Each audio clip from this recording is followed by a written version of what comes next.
اما بعد اعوذ باللہ من الشیطان الرجیم بسم اللہ الرحمن الرحیم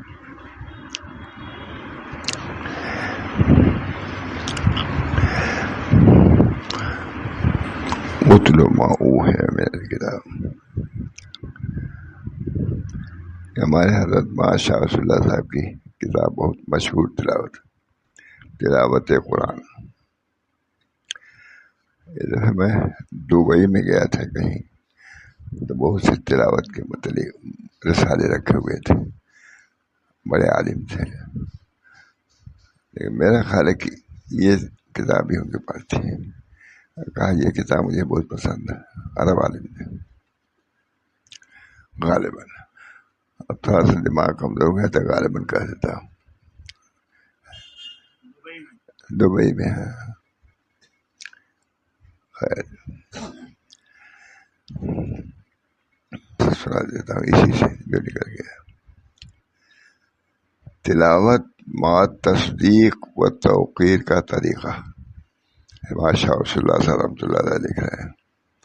اس پر بڑی محنت کیا حضرت نے، بہت دنوں تک اس کو لکھتے رہے، پڑھتے رہے، علماء کو سناتے رہے. میں گیا دبئی میں گیا تھا، یہ کتاب بھی تھی ان کے عالم کے. کہ ہمارا سب کتابیں ہیں لیکن یہ مجھے بہت پسند ہے. حالانکہ وہ جانتے ہوتے بھی زیادہ نہیں. بہرحال اب اس وقت کھولا کتاب یہی ہاتھ میں آئی اور آخر یہ سامنے آیا ہے. بہت اہتمام سے اس کو لکھا تھا. تلاوت مع تصدیق و توقیر کا طریقہ. ایک تلاوت سرسری ہے، زبانی ہے، ایک تلاوت تصدیق کے ساتھ اور توقیر کے ساتھ. ضرور فرق ہے ظاہر. تو فرماتے ہیں حضرت شاہ صلی اللہ علیہ وسلم، تلاوت مع تصدیق و توقیر کا طریقہ. میں نے شروع ہی میں یہ بیان کیا ہے کہ تلاوت مع تصدیق و تعظیم مطلوب اور مامور بہا ہے. تلاوت مقصود تو ہے ہی ہے، لیکن مطلقاً تلاوت نہیں، بس اس تلاوت کے ساتھ تصدیق بھی ہونا چاہیے، تعظیم بھی ہونا چاہیے. اللہ ہم سب کو اس کی توفیق دے. اب عام طور سے تلاوت بھی لوگ نہیں کرتے ہیں. پہلے تو تلاوت کرتے تھے، عورتیں کرتی تھیں، مرد کرتے، کوئی نام بھی نہیں آتا تلاوت کا. کئی حالات کہتے رہتے ہیں، لکھتے رہتے ہیں لوگ، لیکن تلاوت کا خاص اہتمام نہیں پاتا. میں نے شروع میں یہ بیان کیا ہے کہ تلاوت مع تصدیق و تعظیم مطلوب و معمور بہا ہے. جیسے تلاوت مطلوب ہے اور معمور بہا ہے، اسی طرح سے تلاوت کے ساتھ ساتھ اس کی تصدیق بھی ہونی چاہیے. یہ بھی حق ہے، یہ بھی حق ہے. حضرت کوئی واقعہ سناتے تھے بہت. کوئی عورت تھی، وہ پڑھی ہوئی نہیں تھی، لیکن وہ تلاوت اس طرح کرتی تھی، کھول لیا ہے، یہ بھی حق ہے، یہ بھی حق ہے، یہ بھی حق ہے. میں نے کئی بار سنا، کہیں لکھا بھی ہوگا اس میں. یعنی کوئی عورت تھی جو پڑھی ہوئی نہیں تھی تلاوت، لیکن تلاوت کرنا چاہتی تھی، تو یہ کہتی تھی یہ بھی حق ہے، یہ بھی حق ہے، یہ بھی حق ہے. میں نے شروع میں بیان کیا کہ تلاوت مع تصدیق و تعظیم مطلوب و معمور بہا ہے. اس تلاوت کی فضیلت کی کثرت سے احادیث میں فضیلت وارد ہے جو تصدیق کے ساتھ ہو. اب اس طرح تلاوت کرنے والا اسی تلاوت کی فضیلت کثرت سے احادیث میں نے شروع میں بیان کیا ہے کہ تلاوت مع تصدیق و تعظیم مطلوب و معمور بہا ہے. بڑی محنت سے لکھا حضرت نے، مہینوں لگا اس میں، لکھتے تھے، کرتے تھے. اخیر میں نے شروع ہی میں یہ بات کہا ہے کہ تلاوت مع تصدیق یہ اللہ کا کلام. حضرت اکرمہ جب تلاوت کے لیے بیٹھتے تھے اور قرآن لیتے تھے تو فرماتے ھذا کلام ربی، میرے رب کا کلام. یہ تدبر تفکر ہی تو ہے مانا. ابھی تلاوت شروع نہیں کیا، اس سے پہلے کہ ھذا کلام ربی، میرے رب کا کلام. میں نے شروع ہی میں یہ بیان کیا ہے کہ تلاوت مع تصدیق و تعظیم مطلوب و معمور بہا ہے. تلاوت یہ خدا کا کلام ہے، استحضار کرو خدا کا کلام ہے، لیکن بندے سے پڑھنے کا مطالبہ کرتا ہے کی تصدیق، اس کی تصویب کرتا ہے، اس پر اجر دیتا ہے. ایک حرف پر 10 درجہ ہے نا. الف لام میم، یہ نہیں کہ ایک حرف ہے، الف خود ایک حرف ہے، لام حرف ہے، میم تو الف لام میم سے 30 نیکی مل گئی. میں نے شروع ہی میں یہ بیان کیا ہے کہ تلاوت مع تصدیق و تعظیم مطلوب معمور بہا ہے. اسی تلاوت کی فضیلت کثرت سے احادیث میں وارد ہے. اب اس طرح تلاوت کرنے کا طریقہ بتلاتا ہوں. وہ یہ کہ جب تلاوت کا ارادہ کرے، قرآن لے کر بیٹھے تو یہ مراقبہ کرے کہ یہ اللہ تعالیٰ کا کلام ہے. بس فرماتے، بہت فرماتے تھے. تھوڑا سا لکھا تو چند سطر، جو بحث اٹھاتے تھے مہینوں اسی پر بیان ہی کرتے رہتے تھے. عشاء بعد بلاتے تھے، مغرب بعد بلاتے تھے. جامع صاحب بیچارے یہی مکان ہے. اللہ ماشاء اللہ ان سب چیزوں کو لکھنے میں پیش وہی تھے. جامع صاحب مولانا عبدالرحمن جامی، مکان بالکل سامنے ہے. اللہ تعالیٰ ان کی مغفرت فرمائے. ہم لوگ کو استاد بھی تھے، پڑھائے بھی تھے، حضرت کے سامنے ہی پڑھاتے تھے. اسی تلاوت کی فضیلت کثرت سے احادیث میں وارد ہے. اب اس طرح تلاوت کرنے کا طریقہ بتلاتا ہوں. وہ یہ کہ جب تلاوت کا ارادہ کرے اور قرآن لے کر بیٹھے تو یہ مراقبہ کرے کہ اللہ تعالیٰ کا کلام ہے اور کوئی نہیں. دوسرے کی خدا کا کلام ہے، یہ تو کسی مخلوق کا کلام ہے. یہ قرآن پاک خدا کا کلام، فرق ہوگا کہ نہیں؟ جب اس شہزاد سے آدمی تلاوت کرے گا، تلاوت میں جی بھی لگے گا. اللہ تعالی ہم سب کو ایسی تلاوت کی توفیق مرحمت فرمائے. اب اس طرح تلاوت کرنے کا طریقہ بدل. وہ یہ کہ جب تلاوت کا ارادہ کرے اور قرآن لے کر بیٹھے تو یہ مراقبہ کرے کہ یہ اللہ تعالیٰ کا کلام ہے. بس یہ خدا کا کلام، کوئی مخلوق کا کلام نہیں ہے. یہ کوئی ناول نہیں ہے، اشعار نہیں ہے، یہ خدا کا کلام. یہ کسی مخلوق کا کلام نہیں، کسی شاعر کا دیوان نہیں. اسی طرح خوب اپنے دل میں کلام اللہ کی عظمت کا استحضار کرے. وہ ایک دن بیان تھوڑی نہ کرتے تھے، مہینوں سے جو مضمون آیا بس بیان. یہ اللہ کا کلام ہے، کسی مخلوق کا کلام نہیں، یہ کسی شاعر کا دیوان نہیں. قرآن ہے، یہ استحضار کرو.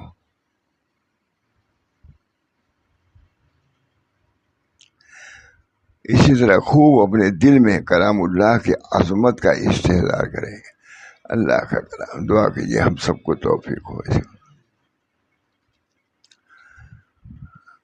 اسی سے سلوک تمام لوگ کہتے قرآن پاک سے خدا کا کلام کسی شاعر کا. اسی طرح خوب اپنے دل میں کلام اللہ کی عظمت کا استحضار کرے اور اس پر ایمان و تصدیق کو بار بار دل میں لائے. یہ خدا کا کلام ہے. کوئی دیوان سے، کسی شاعر کا دیوان نہیں پڑھ رہے ہو، بلکہ اللہ کا کلام پڑھنے جا رہے ہو.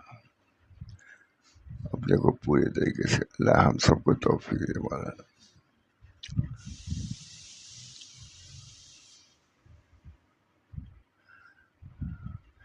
قرآن سے بہت تعلق تھا حضرت ماشاء اللہ صاحب کا.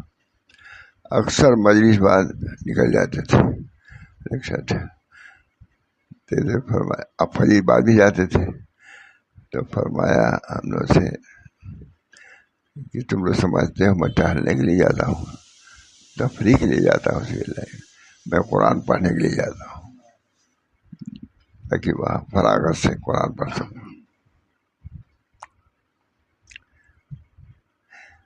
اسی طرح خوب اپنے دل میں کلام اللہ کے عظمت کا استحضار کریں اور اس پہ ایمان و تصدیق کو بار بار دل میں لاوے. تو سنانا چاہیے کہ نہیں اسے؟ حضرت نے بڑے شد و مت سے سنایا, مجلسوں میں سنایا, لکھتے تھے, پڑھتے تھے, ہم جو لکھتے تھے اس میں ڈانٹ بھی سنتے تھے, پھر خود لکھتے تھے. اس پر ایمان اور تصدیق کو بار بار دل میں لائے. جب خوب اعتقاد اور تصدیق ہو جائے تو تلاوت شروع کرے. لکھ تو دیا ہے مجھے لیکن عمل ابھی نہیں ہے. کسی مطلب اس پر کسی نے لکھا تو نہیں ہے, اللہ علم سب لوگ کرتے ہیں, سب لوگ کرتے ہیں, خدا کرتے ہیں. جب خوب اعتقاد اور تصدیق ہو جائے کہ اللہ کا کلام ہے, اس کے پڑھنے کے لیے جا رہا ہوں, میں اس لائق نہیں, اللہ کی توفیق سے میں پڑھنے جا رہا ہوں, اللہ بإذنہ ہی و توفیق ہی. جب خوب اعتقاد و تصدیق ہو جائے تو تلاوت شروع کرے. یہ تلاوت ایمان سے ناشی ہوگی. جب اس طرح کرو گے تو تلاوت لسانی زبانی نہیں ہوگی بلکہ قلبی تلاوت ہوگی. میں سمجھتا ہوں, خود اپنے کو بھی کرتا ہوں, زیادہ تر لکھا ہوا ہے حضرت کی کتاب ہے, لکھاتے تھے تو ہم انہوں سے کیجیے. جب خوب اعتقاد اور تصدیق ہو جائے تو تلاوت شروع کرے. یہ تلاوت ایمان سے ناشی ہوگی, زبان سے نہیں بلکہ ایمان سے ناشی ہوگی. جب یہ غور و خوض کر لو گے تو پڑھو گے زبان سے, لیکن تلاوت کیا ہوگی؟ قلبی ہوگی. یہ تلاوت ایمان سے ناشی ہوگی اور اس کا تعلق قلب سے ہو جائے گا. یہ تلاوت ایمانی و قلبی ہوگی. دعا کیجیے مولانا توفیق ہو جائے. بہت بار بار بیان کرتے رہتے تھے, ہمیں دعا کیجیے. اس کے باوجود حقیقی تلاوت میسر نہ ہو تو افسوس ہے اپنے حال پر, اپنے حال پر افسوس. یہ تلاوت ایمان سے ناشی ہوگی اور اس کا تعلق قلب سے ہوگا. یہ تلاوت ایمانی و قلبی ہوگی, لسانی نہیں, زبانی تلاوت نہیں بلکہ یہ قلبی ہوگی. لسانی و رسمی نہ ہوگی. اور جب تلاوت ایمان و اعتقاد سے ہوگی تو چونکہ اعتقاد و ایمان خود کمال ہے اور جملہ کمالات کا موجب بھی ہے, تو اس تلاوت کے ذریعے اللہ تعالیٰ کے معرفت و محبت اور تمام مراتب قرب حاصل ہو جائیں گے. بہت خراب کر علماء ہی رہتے, زیادہ علماء ہی رہتے تھے. جملہ کمالات کا اسی تلاوت کے ذریعے اللہ تعالیٰ کے معرفت و محبت اور تمام مراتب قرب حاصل ہو جائیں گے. اور یہ قرب ایک وجدانی شے ہے. اللہ کا قرب وجدانی ہے, ہمارا آپ کا قرب تو ظاہری ہے. ان اللہ معنا, اللہ ہمارے ساتھ ہے. ساتھ ہونے کا مطلب یہی ہے کہ وجدانی ہے, دیکھنے میں نہیں آتی, لیکن ہر بزرگ کے ساتھ اللہ کی نصرت ہوتی ہے. اور جملہ کلمات کا مجھے تو اسی تلاوت کے ذریعے اللہ تعالیٰ کے معرفت اور محبت اور تمام مراتب قرب حاصل ہو جائیں گے. اللہ ہم سب کو توفیق دے. ہم تو پڑھتے ہیں جب تو اثر بھی کیا اثر ہے, اتنی جذب سے بیان کرتے تھے چیزوں کو, تو خلاصہ رہتا ہے، سب نقل کیا ہوا ہم لوگ کا.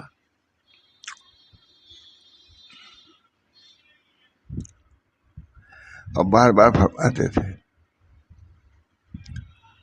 ایک صاحب نے شکایت کیا ہم لوگ کی کہ حضرت جو آپ بیان کرتے ہیں یہ لوگ بدل دیتے ہیں کچھ. اسی سے ہم لوگ کے محسن بھی تھے لوگ، لکھنے والے جامی صاحب تھے، بدل دیتے ہیں. حضرت نے کہا اجی تم لوگ ہمارے مضمون کو بدل دیتے، بلایا ہم کو جامی صاحب کو، ہمارے مضمون کو تم لوگ بدل دیتے ہو. کہا حضرت نہیں، جو آپ کہتے ہیں وہی کہتے ہیں، لیکن خود حضرت کا جملہ یہ ہے، یہ لوگ سمجھتے نہیں. تقریر اور تحریر کا انداز الگ ہوتا ہے. وہ لوگ جو تقریر کو لے آئیں گے لکھنے میں تو اس کا رخ تحریری ہو جائے گا. کچھ تقریری اگر بیانی ہی نقل کر دیا جائے، کہیں بتلاتے تھے دیکھو میں نے یہ کہا، اگر یہی سنے کوئی سمجھے گا اس کو تو سدھار کے ہم لوگ لکھتے تھے. سمجھ گیا؟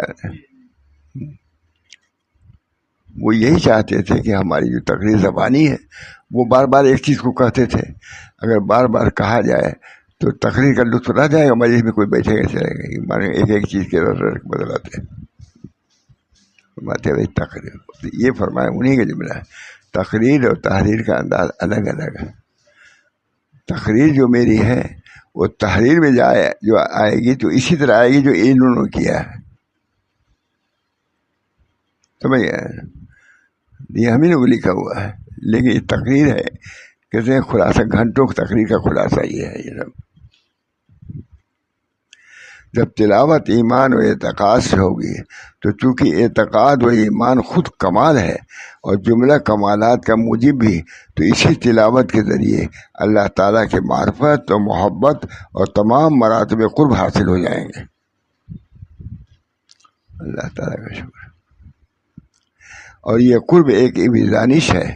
اللہ کا قرب ایسا تھوڑی ہے جیسے ہمارا آپ کا ہے. اللہ کا قرب ان اللہ معانا ہے کہ نہیں؟ اللہ جیسے آپ ہیں اللہ بھی ہے، لیکن اللہ کو دیکھ رہا ہے کوئی.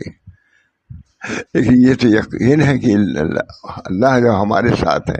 اب کس قسم کی معیت ہے ساتھ ہے تو اللہ ہی بہتر جانتا ہے، وہی جا کے معلوم ہوگا. کیفیات کا وجود ہو جائے گا. یہاں جو چیزیں وہم میں ہیں، خیال میں ہیں، وہ سب سامنے آ جائیں گے. اللہ ہم سب لوگوں پہ کو ایمان کی دولت عطا فرمائے. سب چیزیں ایمان کی، سرسری نہ رہ جائے، رسمی نہ رہ جائے. اور جملہ کمالات کا تو اسی تلاوت کے ذریعے اللہ تعالیٰ کے معرفت و محبت اور تمام مراتب قرب حاصل ہو جائیں گے. اگر اس طرح تلاوت کرو گے کہ اللہ حاضر ہے، سن رہا ہے. اور یہ قرب ایک بھی دانش ہے جو مدرک بالوجدان ہوتی ہے، یعنی وجدان ذوق سے سمجھی جاتی ہے. وہ جیسے بھوک ہو پیاس، کوئی دیکھتا ہے بھوک پیاس؟ کوئی نہیں دیکھتا. بھوک لگی ہے آپ کو، آپ کا، لیکن کوئی جانتا نہیں.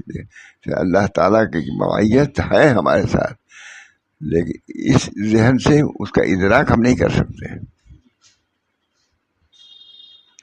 معیت ان اللہ ہمارے، جب یہ اصراف صاحب اللہ ہمارے ساتھ. جو لوگ اعتقاد سے تلاوت کرتے رہتے ہیں بتدریج ان کو کیفیت وجدانیہ حاصل ہوتی جاتی ہے. آپ کہتے ہیں تلاوت کرتے ہیں آدھا پارا، بلکہ تلاوت ہی کو زیادہ چھوڑتے ہیں، وظیفت کچھ پڑھ بھی لیتے ہیں. بتدریج اس کو کیفیت وجدانیہ حاصل ہوتی جاتی ہے اور تلاوت کی حلاوت و لذت بڑھتی جاتی ہے. بہت اچھا ہے. محبت اور ذوق بڑھتا جاتا ہے. اللہ تعالیٰ سے تعلق قوی ہوتا جاتا ہے. بہت اس کو بیان فرماتے ہیں. 10ویں دن کی تقریر کا اور زیادہ بہت زیادہ اس کا خلاصہ ہے. بہت خوش ہوئے جب پیش کیا ہم نے. الفاظ بہت ہے اس کے، 4 گنا ہو جائے گا.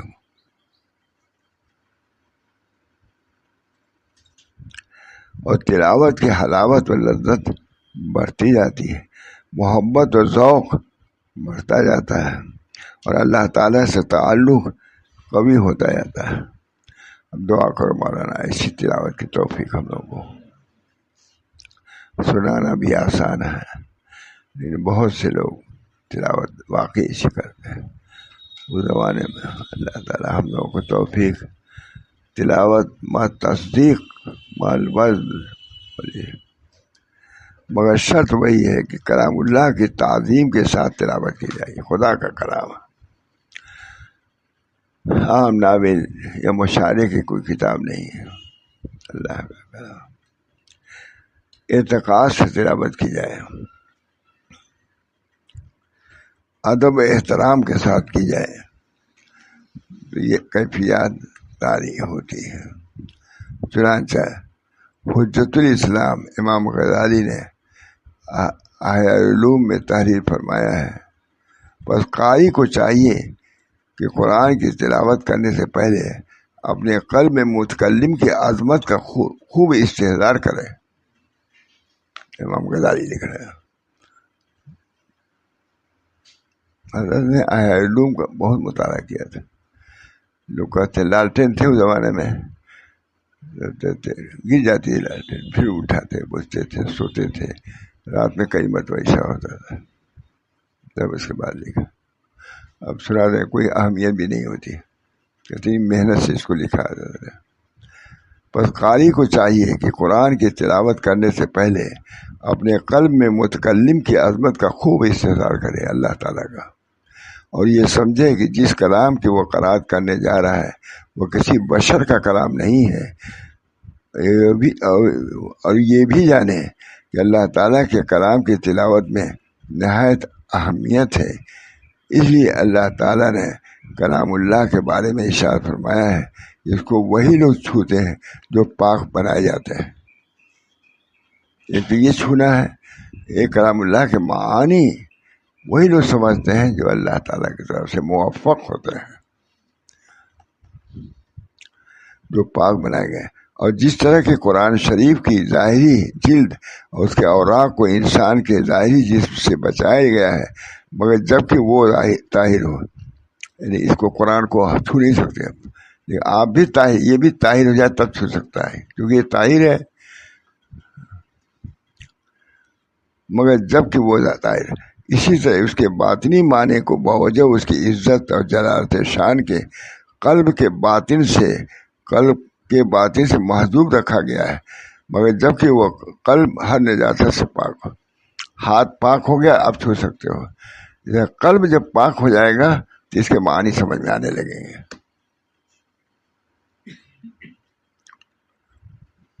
اب یہ ایک دن تھوڑے بار بار سناتے رہتے تھے، تو علماء ہی رہتے تھے اس زمانے میں، تو دیوبند کے علماء سبھی آتے تھے، علامہ بھی رہتے تھے۔ عزت اور جلال شان کے قلب کے باطن سے محجوب رکھا گیا ہے، جیسے کلام اللہ کو ہم چھو نہیں سکتے، اس کے ظاہر کو بغیر وضو کے، اسی طرح اس کے معانی کو بھی چھو نہیں سکتے بغیر باطن طہارت کے۔ پڑھتے پڑھاتے ہم لوگ، اللہ ان دولتوں سے نعمتوں سے مالا مال فرمایا ہم لوگ۔ اس کی عزت اور جلالت شان کے قلب کے باطن سے محجوب رکھا گیا، مگر جب کہ وہ قلب ہر نجاست سے پاک اور نور تعظیم و توقیر سے منور ہو تو کھل دیتے ہیں اللہ تعالیٰ۔ اب دعا کیجیے کھل جائے ہم لوگ کا دل، نور قلب سے اس کو پڑھنے لگے،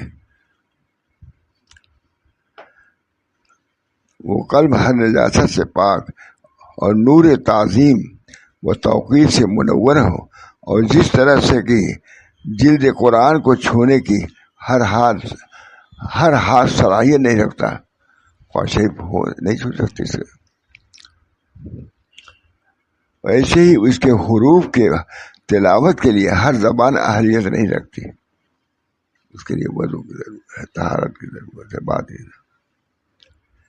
اور اسی طرح ہر قلب اس کے معانی و معارف کو پانے کے لیے لائق نہیں ہے۔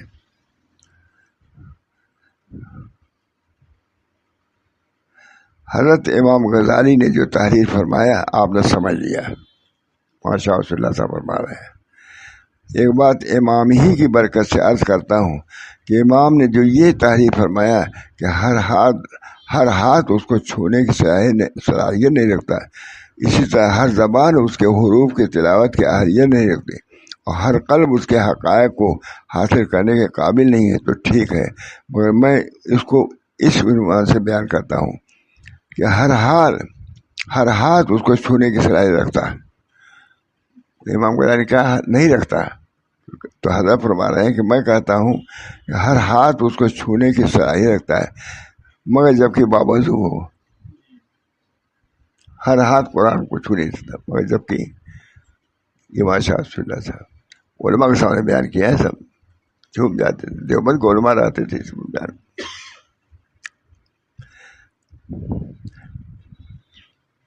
مگر میں اس کو اس عنوان سے بیان کرتا ہوں کہ ہر ہاتھ اس کو چھونے کی صلاحیت رکھتا ہے، مگر جب کہ وہ باوضو ہو، اور اسی طرح ہر زبان اس کے تلاوت کی اہلیت رکھتی ہے، مگر جب کہ دل میں ایمان ہو۔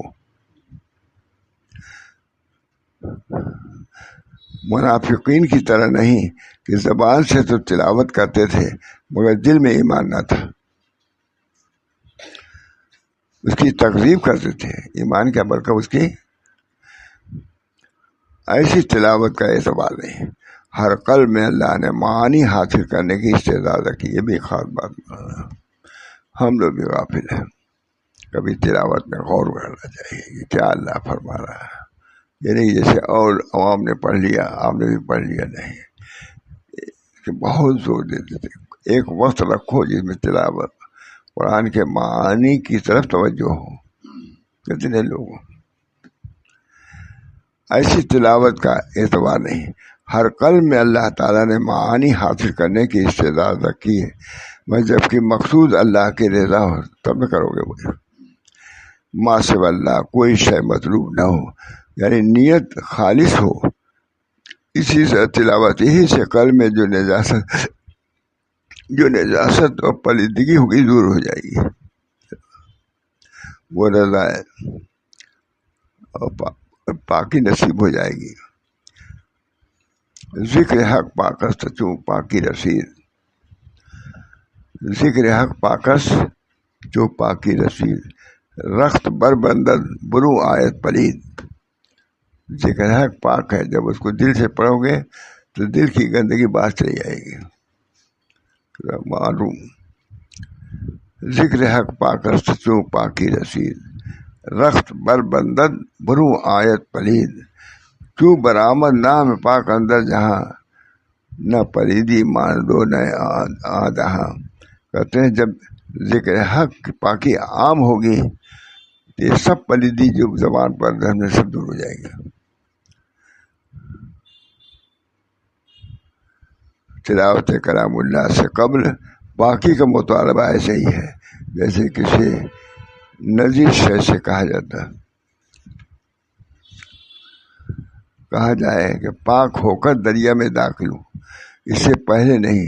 تو جب قرآن پاک قلب کی صفائی اور اس کو ہر نجاست سے پاک کرنے ہی کے لیے نازل ہوا ہے، جیسا کہ اللہ تعالیٰ نے ارشاد فرمایا، یا ایھا الناس قد جاءکم، اے لوگوں تمہارے پاس تمہارے رب کی طرف سے ایک ایسی چیز آئی ہے جو نصیحت ہے، اور دلوں میں جو روگ ہیں ان کے لیے شفا ہے، اور رہنمائی کرنے والی ہے، اور رحمت ہے ایمان والوں کے لیے۔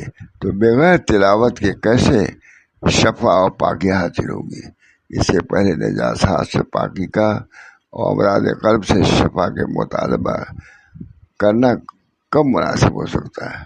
آگے آپ فرماتے ہیں مسئلے کو اس کے لیے بھی نجاست سے دوری، ہاتھ پیر کی نجاست سے دوری، دل کو بھی صاف کرو تو قرآن سے تم کو نفع ہوگا۔ اللہ ہم سب کو اس کی توفیق دے۔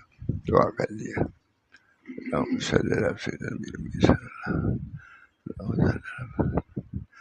اللہ تعالیٰ قرآن پاک کے علوم و معارف سے ہمارے دلوں کو مسرور فرمائیے، اور جو اس کے اندر موانع ہیں، پلیدی ہے، نجاست ہے ہمارے دلوں میں، ہمارے کانوں میں، ہمارے اعصاب میں، اسے اللہ پاک کو صاف فرما دے، تاکہ قلب ہمارا اس لائق ہو جائے کہ ان چیزوں کو سمجھ سکے اور ان سے منتفع ہو سکے۔